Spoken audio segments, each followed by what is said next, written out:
আল্লাহ তাকে দিতে দেরি করেন যার চাওয়াটা আল্লাহ পছন্দ করেন।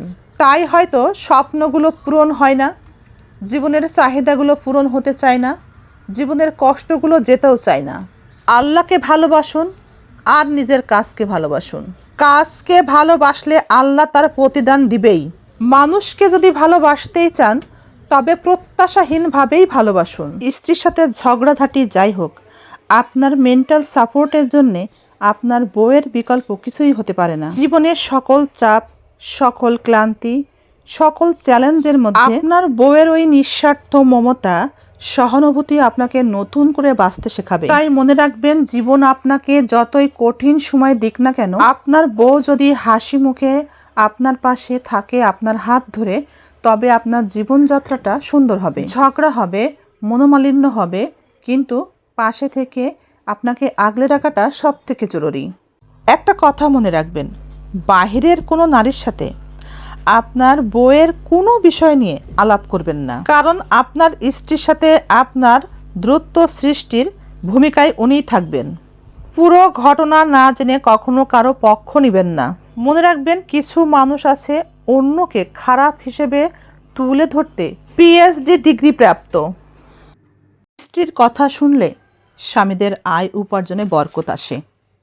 স্ত্রীর কথা মতো চললে পুরুষরা বেশি সফল হয়। এক গবেষণাতেও এমনই কথা উঠে এসেছে।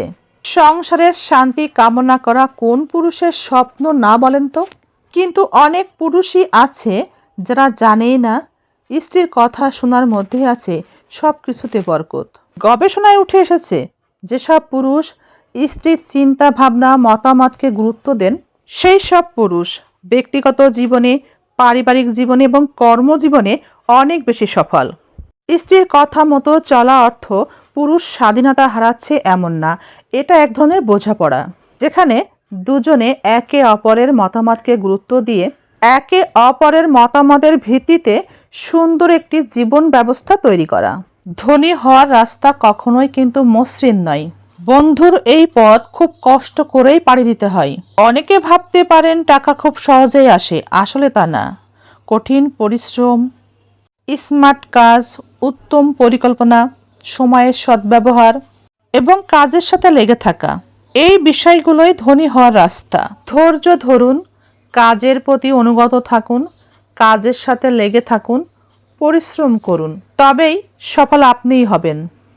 পৃথিবীতে টিকে থাকতে হলে সৎ লোকের দুটি বিষয়ের সাথে লড়াই করে যেতে হয়।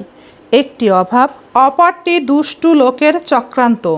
কারো কাছে ভালোবাসা নিজে থেকে চাইতে নেই, যদি সে ব্যক্তি নিজে থেকে ভালো না বাসে।